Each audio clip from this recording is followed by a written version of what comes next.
morning, Topeka, Kansas. We're here today with presidential candidate Stephen Keelpurg, who has generously given us his time for an exclusive interview. Let's begin. Why should people vote for you? Well, I graduated in the top 3 percentile of my class from Yale, and I also received a doctorate in nuclear physics. Therefore, I am the smartest person you will ever meet, so you should obviously vote for me.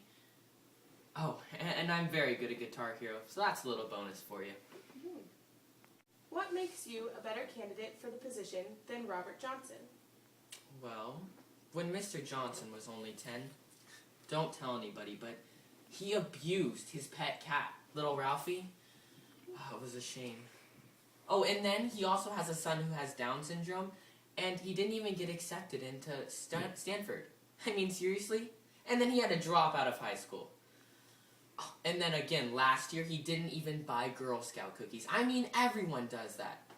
I know, I did. Being the nice guy that I am, gotta support those families. I mean, so it's obvious. I am the better choice. Right. How can we be sure that you'll make the best choices for America? Well, Thomas Jefferson, one of our founding forefathers, him and I, we share many of the same opinions on those government issues. So if he was still alive, he would support me also. Oh, and that song, Hey Stephen, by Taylor Swift, yeah, that was written about me. I'm a pretty good guy if you listen to the lyrics, so Taylor likes me, and you should also. What are your plans concerning the I would just like to say that that dress you're wearing definitely shows off your bright blue eyes. You look very beautiful today. Thank you.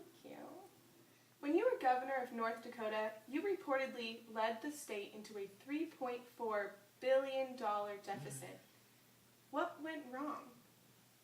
That may be true, but in reality, I did a lot of good things for my state also. For instance, I founded the Artificial Pumpkin Museum. We got a lot of money out of that. I mean, we generated enough revenue to send 2 whole students to school on the bus every day for 3 months. I mean, 3 months, that's a very long time. And besides, I mean, that's just a good way of showing that if I can raise enough money to send 2 students to school on the bus, I can obviously generate enough money for our whole country to live. Well, that concludes our interview. Thank you so much for your time. Do you have any final remarks before the election? All I can say is, I hope I have convinced you to vote for me. Because if you vote for that Robert Johnson guy, whatever his name is, our country will lose money, colleges will shut down, society will be even dumber than it already is, and your children will have birth defects.